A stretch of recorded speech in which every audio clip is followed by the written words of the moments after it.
So this Seek session today is built upon 4 sections. A quick market update, and I always like to draw a picture of the current market just to give us some context of the environment we're working in. This will also help when you go to plan and execute any proactive search strategies. Some of you may not have heard of Boolean before, and if you haven't, don't worry, as we'll cover that later on as well. It's essentially the best practice way to get the most out of your premium talent search tool. I'll do a live demo of the platform. We'll put things like Boolean search into practice, how to use the filters down the left-hand side, save searches, and all the other features that come with the tool.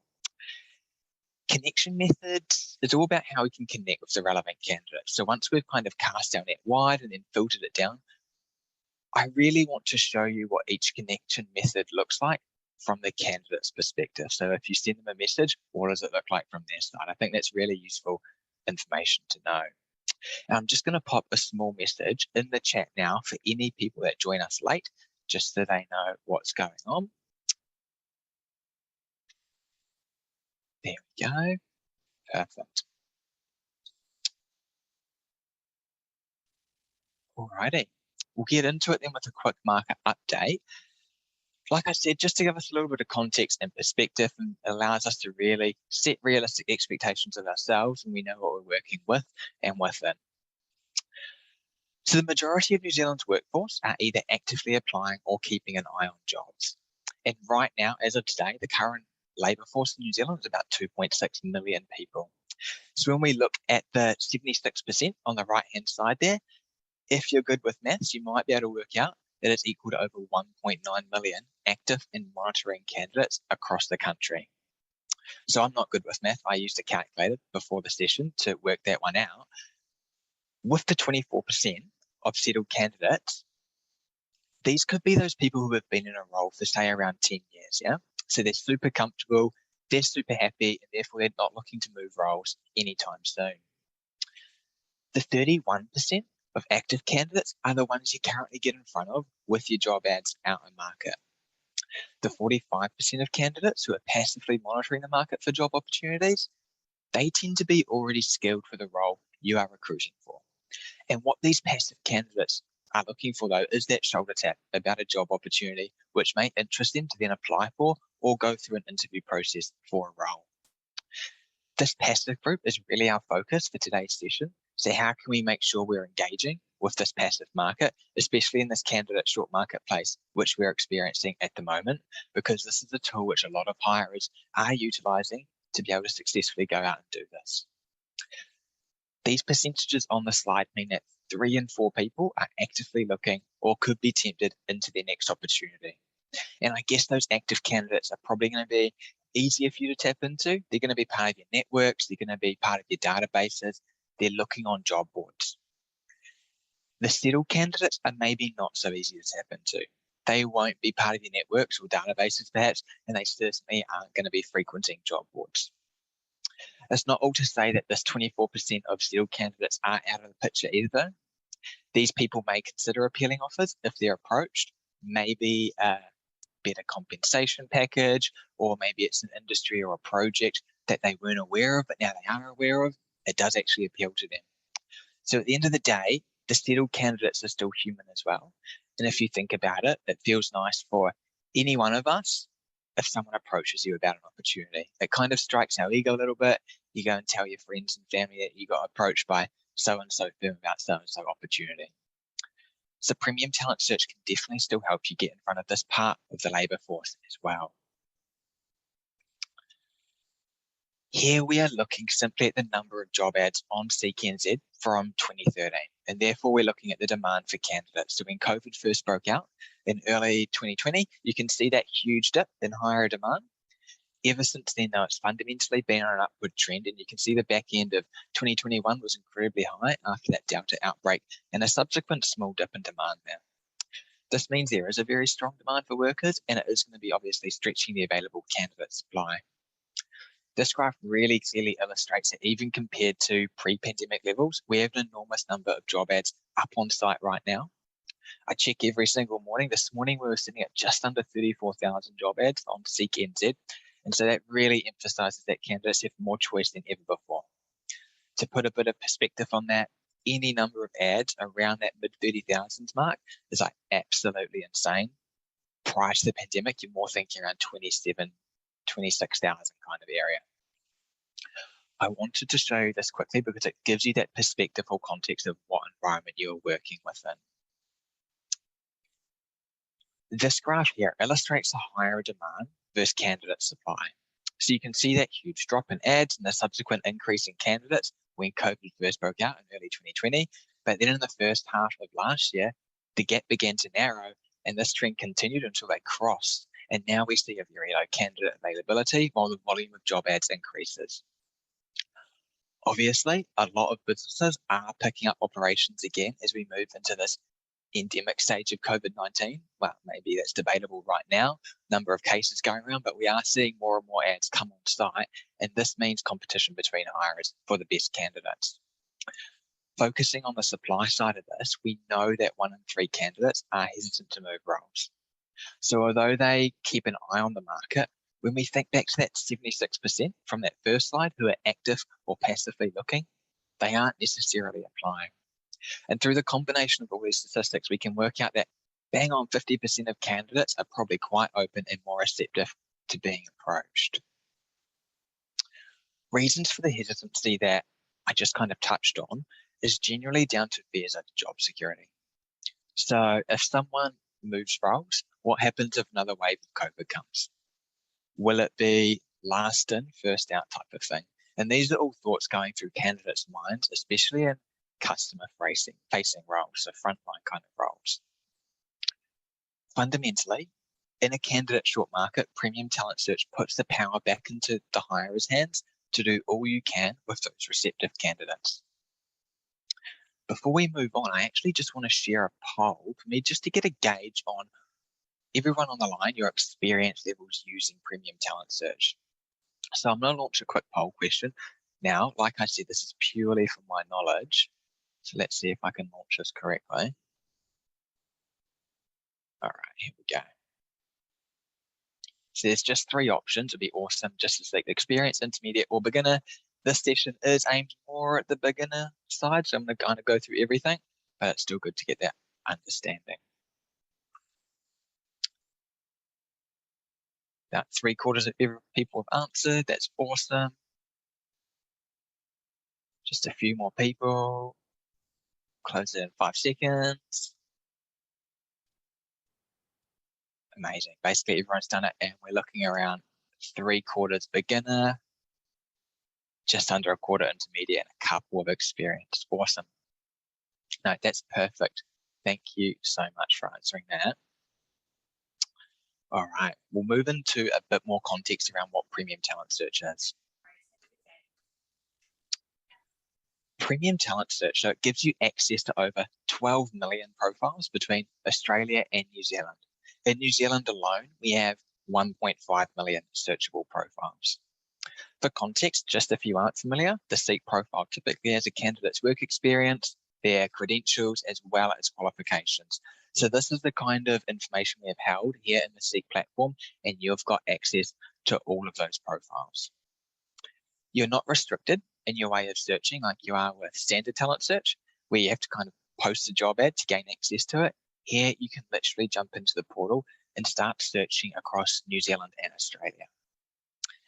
It is New Zealand and Australia's largest talent pool access, and it is the tool which most hirers use to go out and find the most relevant candidates for a job opportunity. We have lots of really awesome filters as well that help you to identify quite quickly who could be more approachable for a role versus those candidates who actually might not be that approachable for a role. And I'll show you how this works when we jump into the live demonstration. As we can all appreciate, going through 1.5 million profiles in New Zealand alone would be super daunting and time consuming, and we're all time short people. So that is why what we call Boolean search is going to really help you to just drill down further to find the most relevant candidates for your job opportunity. So we'll shortly jump into that demonstration of the platform, but just this here will just outline how it all works. So from the 1.5 million searchable profiles that we have in New Zealand, we'll surface relevant profiles matched to your needs. You can then refine these results based on a range of different filters. The more you filter, the more relevant the matches will be. Next, you'll be able to identify which candidates will be more receptive to being approached using signals unique to Seek. And then finally, once you've selected a fine list of relevant and hopefully receptive candidates, you can then start to connect with them. And there are 3 ways in which you're able to connect. So you can download their CV, you can send them a personalized email message, or you can send them a link to one of your live job ads. And we'll go over these connection methods in a further detail after the live demonstration. I'll show you what it looks like from the candidate's perspective. We'll jump into Boolean search. I'm just going to quickly check the chat, make sure there's no questions. It's looking pretty good right now. Awesome. So we'll jump into Boolean search just for those who aren't super aware of what it is. The keyword search within Talent Search is Boolean search enabled. And some of you may be familiar with this, especially those couple who are quite experienced. Some of you may not be. Boolean search allows you to really use keywords or phrases to help you drill down on key qualifications or criteria that you might be looking for in candidates for your particular job opportunity. It can be used in different ways on different platforms. So, for instance, I use it on my Outlook. You can use it on Outlook. My inbox is relatively tidy, but there are some folders or inboxes which are a little bit messy. So I use Boolean to help me identify where certain emails are. Essentially, it is a string of 5 commands that we can enter into a search to further define our search or eliminate criteria from surfacing. So the commands that we use are or, and, not, quotation marks, and brackets. And it is important to note that the commands of or, and not must be in capitals for the search to work. And if you're likely to forget, which I often do, pop your caps lock on and just do your entire search string in capitals. Yeah. And that way these commands will still be picked up. Quite often, because I play around on the platform every single day, I kind of know what to expect when I'm typing in certain searches. And if I'm not surfacing what I thought, I'd often look up into the search box and I'm like, I didn't do it in caps. So I'm just going to use these well-known everyday examples on the screen, Spark and Vodafone, to explain these commands. So let's say we're recruiting for a telecommunications role of some description. If we wanted to use the or command, this will show us candidates who have worked at either Spark or Vodafone. So they may have worked at both, but bare minimum, they must have worked at one or the other. If you would like to see a candidate who has worked at both Spark and Vodafone, we would use the and command. So that knocks out anybody who hasn't worked at both Spark and Vodafone from our search results. If we only wanted to see people who had worked at Spark, not Vodafone, we would use the command of exclusion, which is not. And with that not, I would just say please be very careful if you were to use it, as you may unknowingly eliminate some really great candidates in your search results. And I'll give you an example. So if we were searching for a senior developer and you entered senior, not junior, we could have some really great senior developers that, many years ago, earlier in their career, they used to work as a junior on a help desk or something somewhere. And we would unfortunately eliminate those candidates if they had the word junior throughout their CV or Seek profile. So please just be very careful when using that command of exclusion, which is not. I don't think I've ever used the not command actually, but it's there, so I'm going to share it with you today. With quotation marks, this allows us to group multiple terms together to deliver results containing a whole phrase. So if we search for the word executive and also manager without the quotations, it would search for those as individual words. So if you have 2 or more words, you need to link them together using those quotation marks. Brackets allows us to group functions, which we can then apply another command to. So in this example, we want to surface people who have worked at Spark or Vodafone, but they also have to have some sales experience noted in their Seek profile or their CV. So this is a great little one-pager, and I'll obviously send the slides to you all in a follow-up email. I'd say it could be really useful to even just print this particular slide out, maybe keep it at your desk if you're not used to using Boolean. It can just be really great to refer back to as you build that confidence on the different commands. Ultimately, though, I don't want you to be sitting there now and thinking, oh my gosh, this is super complex, because it doesn't have to be. The two key commands that you'll use are the or and the and. So Boolean can be a lot more basic if you please just focus on these two. I'm going to jump quickly back into the chat. Make sure there's no questions on Boolean. Okay, there's none right now. If you think of any, feel free to chuck it in the chat. I'll come back to it shortly. We're going to move into the live demonstration of Premium Talent Search now. And when I think about Premium Talent Search, I actually compare it to putting the final touches on a cake. So I thought about this a couple of months ago when I was icing a birthday cake. When we think about icing in a funnel, you want your funnel to be as wide as possible up the top because you want it to hold as much icing as possible. But then when you're actually putting the icing on the cake and you're writing happy birthday to whomever, you want it to actually say happy birthday, blah, blah, blah, and not just be a big splatter over the top of the cake. So using the filters down the left-hand side of Premium Talent Search will really enable us to hone in on who is the most relevant for the job you're hiring right now. So we're going to make it nice and wide, and I think of it as a funnel, and we're going to get it narrow at the bottom and nice and specific. That might have confused some of you more than it helped you, but that's how I think about it. Let's jump in. So I'm going to hopefully bring this up. Let's have a look.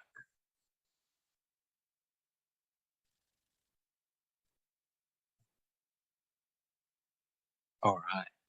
So you should all be able to see the home landing page of Seek Premium Talent Search. If you can't, maybe just unmute yourself, give me a shout, and I'll see if I can try and fix it for you. But this is the landing page. So I'm going to go through in a nice logical order just to go through all the features. This is obviously my own test trial account, so it's not an actual live account, but we'll go through it. So where you're going to start off with is over here for this location section. So like I said, you can search across New Zealand or Australia. It's going to be New Zealand by default. You can change it to Australia there. If you're in New Zealand, you can then go through all the different regions. You got North and South Island regions here.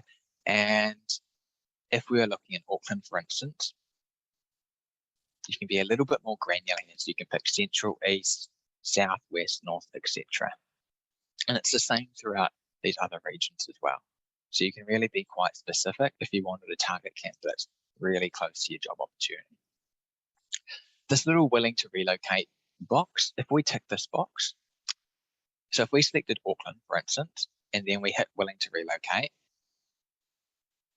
if I take a back step actually, from a candidate's point of view, when they're creating their Seek profile, they can select up to 5 locations they'd be willing to relocate to for the perfect opportunity, the perfect job opportunity. So if we selected this box now, we're going to surface candidates who are in Auckland, but also candidates who have selected Auckland as one of their 5 locations they'll be willing to relocate to for the perfect opportunity. We'll just search across New Zealand for the sake of this morning. This box over here is our first search box. And I've got another little poll question, which I'm going to try and launch. I just want to know, and because it's a hot topic amongst some of my colleagues right now, on the wording in this search box. So because a lot of you are beginners, it would be really interesting to get your points of view. I can then pass that feedback on to my team and things like that if we are looking at changing wording in this first search box. So I'm going to launch a poll, and it's just, what do you think is the most effective way to search for candidates initially? How would you start your search? So there's 3 options, all right? I'm going to launch the poll now. And I'd just really be interested to get your perspective, as most of you are beginners on Premium Talent Search. So would you look by role titles? Would you search by names? Or would you search by company names or something else?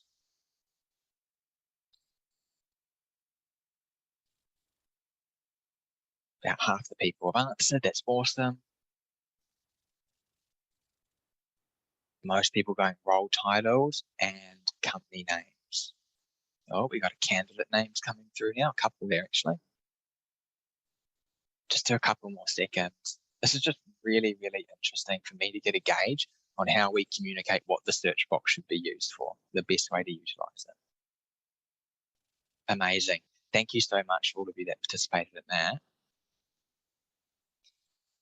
All right, I'm going to close that. Perfect. So we'll move on to this first search box now.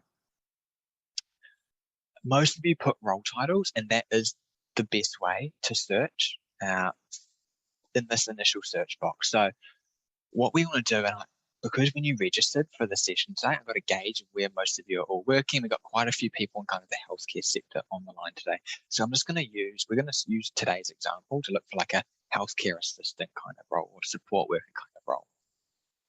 So in this first search box, we go healthcare, and my spelling is atrocious, so you're going to have to bear with me. Healthcare assistant. And it's not where we utilize all the Boolean commands, but we would utilize just the OR command because we really want our funnel to be as wide as possible, yeah? So we want to put as many different title variations for that kind of role in this box. So we go healthcare assistant, candidates could also spell it separately, healthcare assistant, or making sure it's in caps, that or. Caregiver could be one, or support worker, or practice care.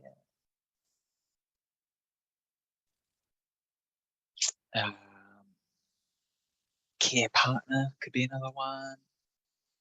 So you really just want to think. And for some roles, it's going to be really, really hard. If you're doing like a physiotherapist or something like that, there's only so many variations. But if you're thinking of like a customer support representative, or there's so many different variations. Customer support advisor, customer service representative.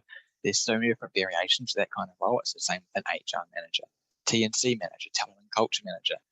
You just want to do as many variations as possible. Maybe we'll just leave it at this for the sake of time, but we've got our funnel as wide as possible to try and capture as many candidates initially.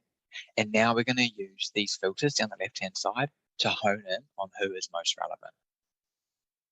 So this here is where we really want to be utilizing our Boolean search. There's a little Boolean search tips here, which you can click on, and it'll take you to some tips on just to remind you on what the commands are. If we're looking for healthcare assistant today, let's say we're looking for someone with a little bit of experience, you might put experience in here. And if we're looking in like the aged care sector, maybe you might be looking, what's a good example? Maybe dementia, experience in dementia. So you want these to be keywords because you want these keywords kind of be surfaced in the candidate's profile or CV. Straight away, it took us from 116,000 down to 4,700. So we're instantly narrowed down to candidates who have these keywords in their CV or profile. And you can be as complex as possible and do as many as possible, but I would start off with just your non-negotiables, or just really to help you narrow down.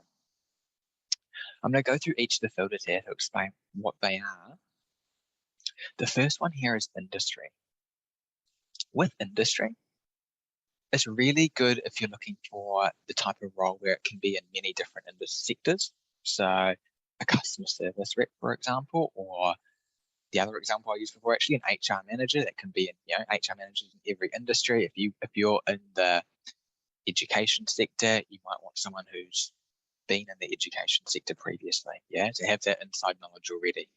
So you might narrow it down using this industry filter. What I would say, just want to call out, is that a candidate's industry is mapped based on where their organization is, not on their role title. So I'll use myself as an example. Perhaps you would think that I'd be sitting in education, training and research because my role is to go out and facilitate conversations with clients around the country. Because I work at Seek's a tech company, I'd actually be under ICT. So it's just a call out there. A candidate's industry is mapped based on their company, not their role title. But this can be a really good way to target candidates, where their role is, the type of role, that can be in any different industry. The next one here is company, and this really allows you to basically headhunt candidates in a specific organization. So there's going to be suggestions that come up, and then you can also add other companies. So we use Spark in that Boolean one before. If we look up Spark, it comes up. I got to go to Bunnings later on. You look up Bunnings Warehouse, it comes up. So you can literally type in any organization and it will come up, and you can target candidates who are currently working there. The reason why you might do it could be because they've got great internal training programs, and you want to take advantage of that. You might just have a really good track record bringing people in from a specific organization, and you want to try and keep that momentum going. There could be many different reasons, but this is a way you can really headhunt from even your biggest competitors. The next one here is approachable, and this is probably my favorite filter, maybe because it's the most powerful filter. If we tick this candidate, that 4,700 is probably going to drop significantly. So it's going to drop down to 52. This is the little maybe approachable tagline here. So anyone who is in this approachable section is going to have this tagline.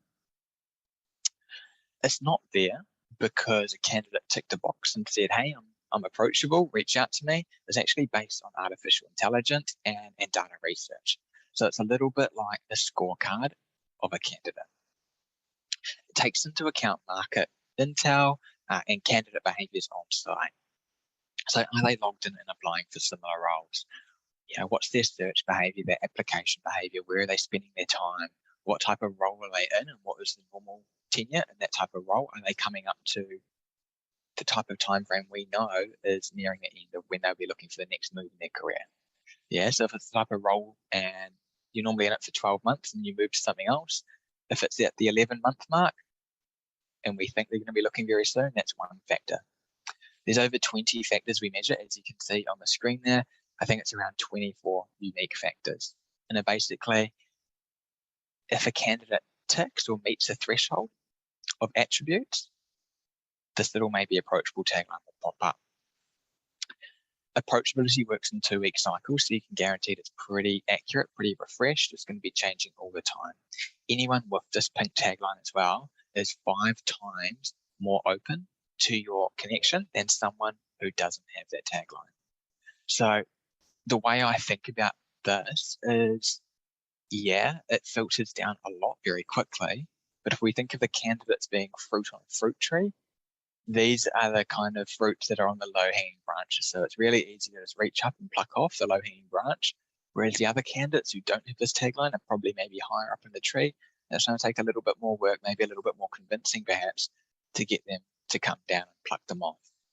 So that's kind of how I think about this maybe approachable. They're the low-hanging, easy to pluck fruit. So we'll use it because it's really, really useful to know who could be more receptive. The next filter here is last updated.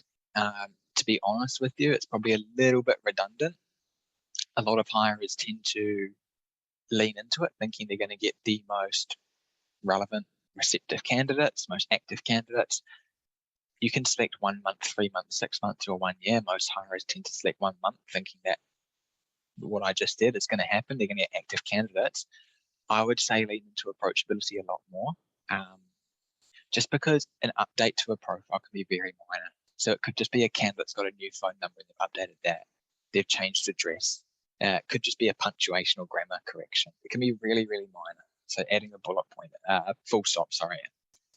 It could be a whole new section of their career, a whole new chapter, which is awesome, but it might not be. And that's why I lean on approachability more. And I'll give you an example. So if we selected 1 month here, Jennifer here updated their profile 6 months ago. So Jennifer wouldn't be surfacing on the search results then. And we don't want to lose Jennifer from our search results because Jennifer may be approachable. So it looks like Jennifer's a low-hanging fruit, can be easy to convince perhaps. We don't want to lose it. And that's why I would say lean into approachability a lot more rather than the last updated. For salary, it's just selecting kind of that band you're looking for. So perhaps in this kind of role, you'd be looking around 40 to 60. Keep it relatively wide. Don't be too specific. We do find that most candidates kind of set a salary expectation and forget about it. So think about, say, your Facebook profile, for instance, when you first created that many years ago, many moons ago, that asks you to put in your favorite TV shows, and you put them in, and then you've never done it since. You've never altered it. Every time you see a new Netflix series you like, you don't go onto Facebook and change and add this on. Very similar with salary. So people set it and forget about it. Keep it relatively broad. We'll include the candidates who haven't specified a salary range because they may fit in. The next one is work type. Pretty stock standard, all the rest of them actually. Full-time, part-time, contract or casual. We'll select full-time for this role. It's a full-time role, we'll imagine. Right to work in New Zealand. So this is a yes or no. It's really a tick box exercise. It does rely on the candidate's honesty. We do find they do tend to be pretty honest because they're going to get found out once you do your due diligence and you start that recruitment process, yeah? When you ask for documentation. So obviously we'll go yes. We'll include candidates who haven't specified a right to work, and we'll just knock out the candidates who have said they don't have the right to work. And then last up is CV. So it's not mandatory for a candidate to attach a CV to their SEEK profile. It's completely up to them. Most people do, but some people don't. I would say you would definitely tick this if you were trying to find someone urgently, because you can download their CV, get their phone number, call them up today. If it's not urgent, you may not need their CV. You might just be happy to send them a personalized email message. So depending on your time frame and things like that, in the situation you're in, might not be necessary to have the CV on there. Today, we're not urgent, so we don't necessarily need a CV, but actually out of interest, let's see if we did tick it. It went from 26 to 25, so that's evidence that most people do have a CV. Let's just go with it then. All right, so we've done our filters down the left and everything like that. The next thing I want to show you is obviously it took a lot of time to go through, and depending on your role and how much detail you want to go into, you're going to be playing around for a little bit. Every time you come onto Talent Search, you don't want to be setting this up. So what we've got over here is the Save Search feature. So if we save this search, and I'll save it as, well, maybe I'll save it as support workers. That makes a bit more sense. Support workers across the whole of NZ. You can save as whatever you want. I'll go save. Perfect. So now all this criteria here, which we've entered, is saved. And if we go back to the home page, you'll see these are my saved searches here on my test account. I've used 9 out of 10. So each user has got up to 10 saved searches they can have on their profile at a time. So this is not 10 across the organization. This is 10 per user. If you did your search, say today, and then you wanted to jump in next Monday after the weekend and see if there are any new kind of candidates and just jump in again to have a look, you come to your save search. Here we are here, support workers NZ, click on it. It's going to take you right back to where you were, but it's going to have been like a live update, yeah? So any candidates who may not be approachable anymore, since we've got approachability switched on, if they're no longer approachable, they're not going to be surfacing here. And anybody new who fits this criteria is going to be shown.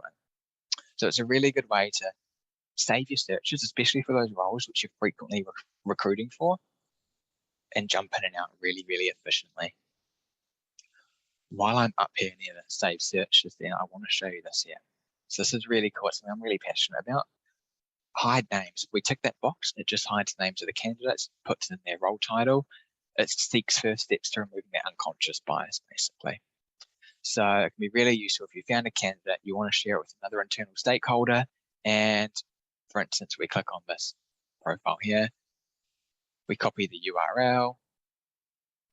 We open a new tab and I paste the URL, and you send that URL to another internal stakeholder who has a SEEK employee account.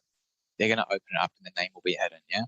So it's just kind of our first steps to removing the unconscious bias, and hopefully we're going to be building in this space a lot more in the near future.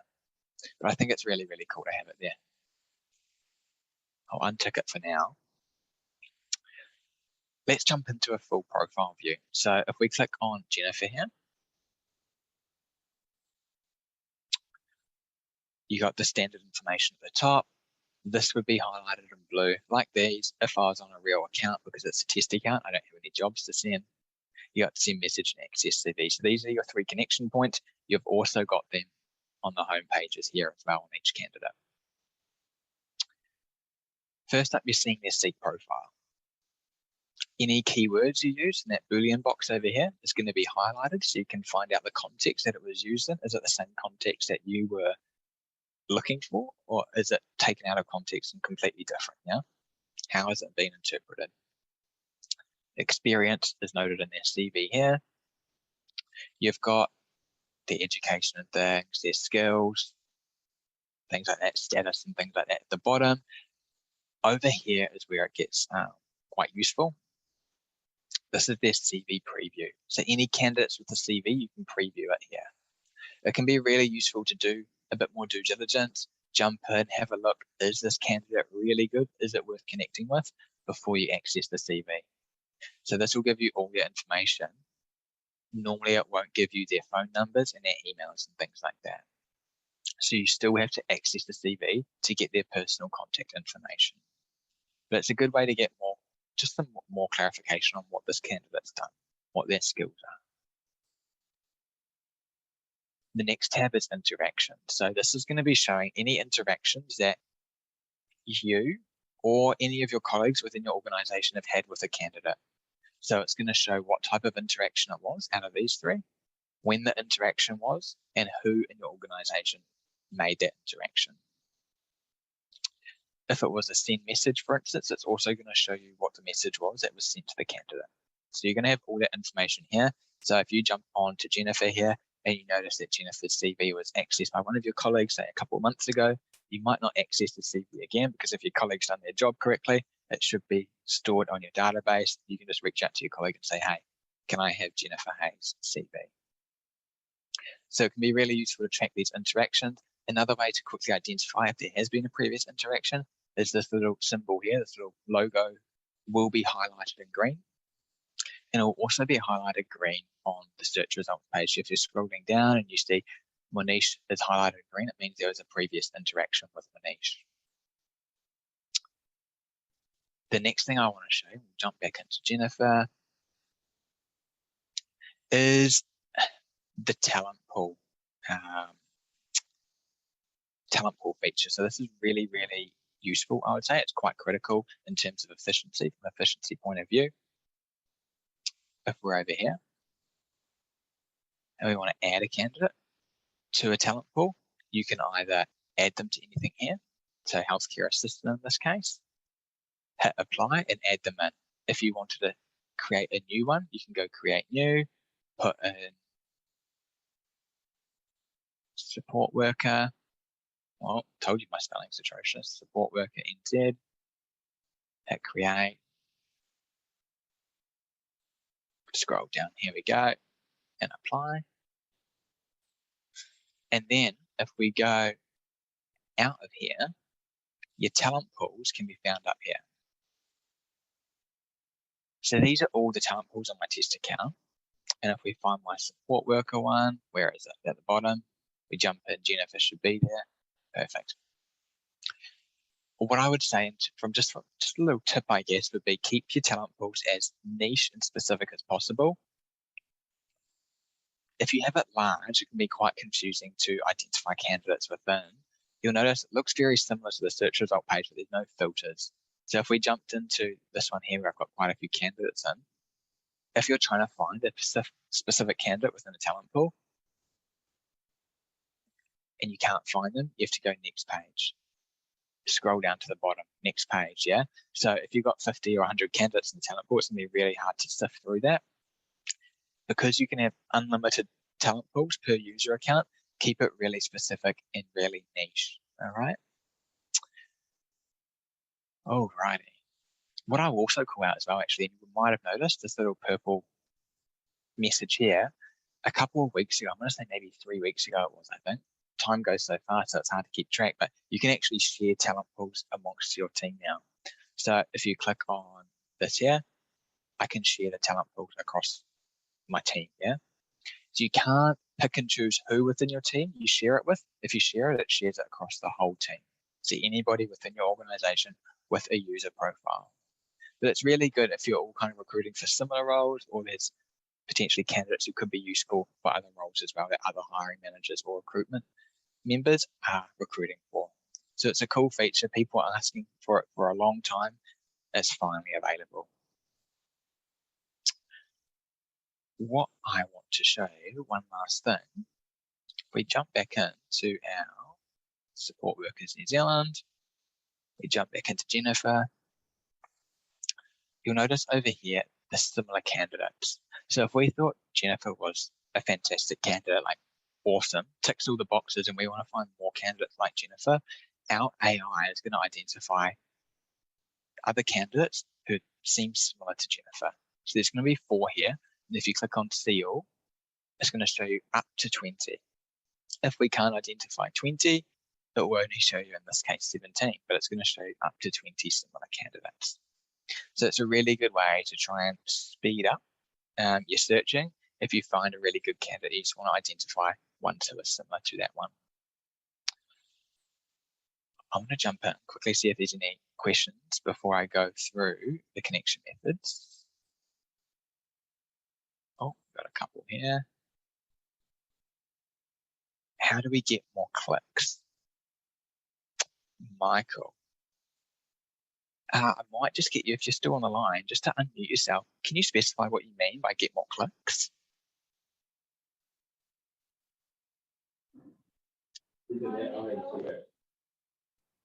Hi, Michael. Are you still on the line? If you are.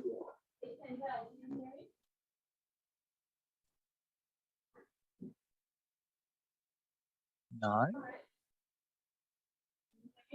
Not too sure, Michael. Feel free to message me after the session. Maybe flip me an email.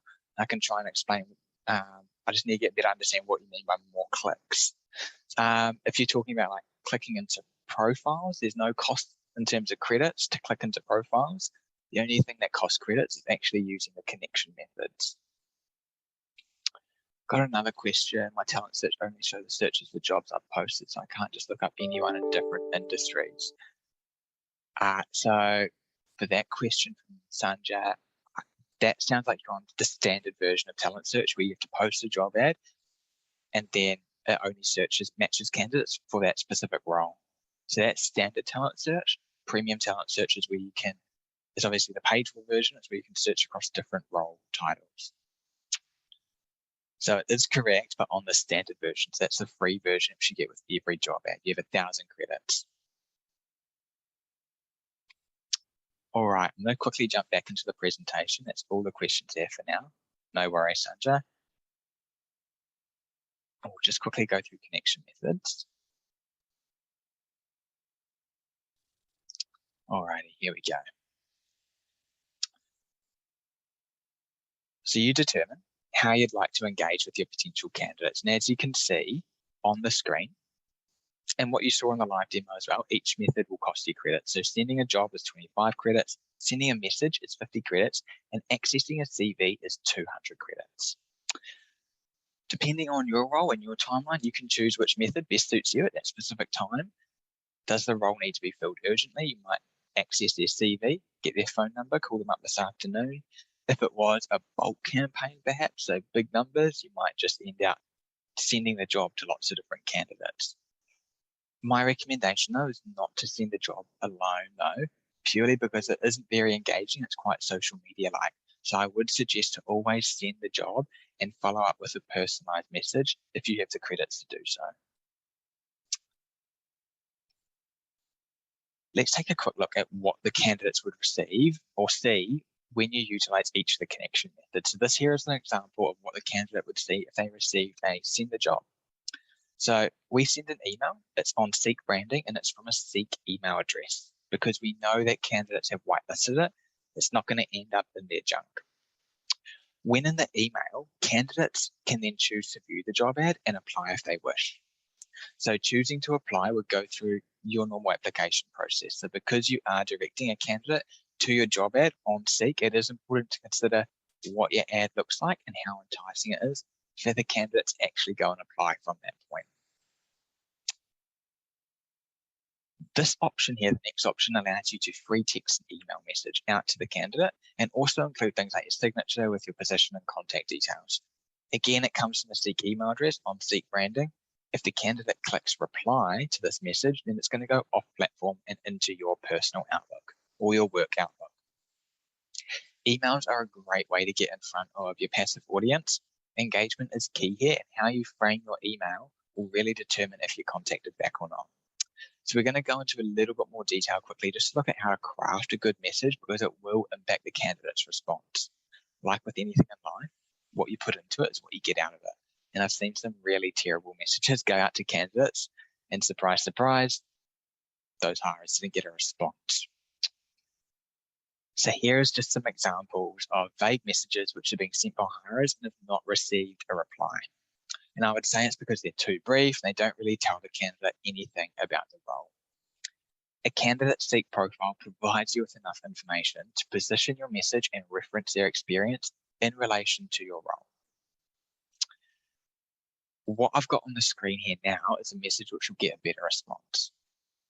So it's always a good idea to reference a Seek profile, not to promote or advertise Seek, because they obviously already know what Seek is, but because some candidates could be really cautious or wondering where you came across that information. So referencing that Seek profile can be really reassuring for them. Include role detail. So this is the push-pull factor. Noticing you've taken the time to read about a candidate's information in their profile is an ego boost for them and the push. Then comes the pull. So saying something like, our current opportunity includes XYZ, and these are the types of benefits on offer.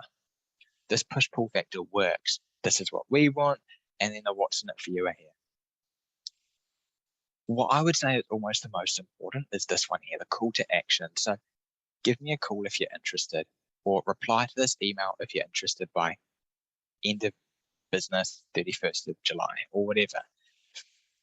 Just make sure whatever you do, however you sign off your message, make sure that the candidate will be well aware that the ball is in their court now. And if they want to find out more about this opportunity, that's up to them to reach out back to you, because you don't have time to follow up with every single candidate. Putting that call to action then with a specific time frame allows them to follow your application process a little bit more. It kind of also means, or it should help them, not just put it on the back burner and say, yeah, I'll do it later. Hopefully it will encourage them to action this sooner, yeah? The last one goes without saying really, but just be conversational, be friendly. You can see in this example on the screen words like hope you're well, words like wondering, make it a lot more friendly and warm in tone. The last connection method is accessing a candidate's CV. Their CV will be emailed to you, and you can basically just download it directly from their email. We do let our candidates know when you have downloaded their CV to let them know who has accessed their details. And this is the message which they receive. So notifying the candidate forms part of our candidate care process and keeps the candidate updated. The email doesn't tell them that you're going to call them. It doesn't tell them they got an interview, doesn't promise them about a job or anything like that. It's just informing them that you have downloaded their CV. So please just be aware that as soon as you hit access CV, the candidate is made aware that it has been done and which company has done that. So you may choose to want to loop back to those candidates, even if they're not successful for that role that you're wanting to look at today, purely because they may be successful for a role in the future, and how you look after that candidate relationship now will make all the difference for any future placements. That brings us to the end of today's Seek session on Premium Talent Search and how you can kind of just fully utilize this amazing tool. So my key takeouts are to plan your search. So map out the role before you start searching. Think of those job title variations and use the command OR to expand that initial search. Refine your results. So using the keywords found in CV, that second search box field, to search for qualifiers and, like I said, non-negotiables. We used experience and dementia for today's example. Use the approachability filter to identify active candidates. This is my favorite feature, probably because it is so powerful. Like I said, identify those low-hanging fruit so you can just pluck off the tree. And finally, don't underestimate the importance of personalizing your interactions. If you are sending out stock standard connections, you may not get the desired response rate that you're looking for. This is another free tool which you can all use, and I'd highly recommend you check it out. There's so many topics covered on the Seek Video portal, and new content is getting added all the time. I'll actually send the link to this in my follow-up email. I'm going to check the chat one more time just for any other messages. No more messages. No more questions. Perfect. That's about it, team. So thanks so much for your time this morning. I hope you found it useful. I will send out a follow-up email, potentially end of day today or first thing tomorrow morning. I've got a bit of a busy afternoon ahead, but I'll get it out to you as soon as possible to all of you, and hopefully the recording as well. If you have any questions, Michael, if you wanted to explain the question to me again, more than happy to try and answer that for you. Otherwise, have a great rest of your day, everyone. Thanks so much.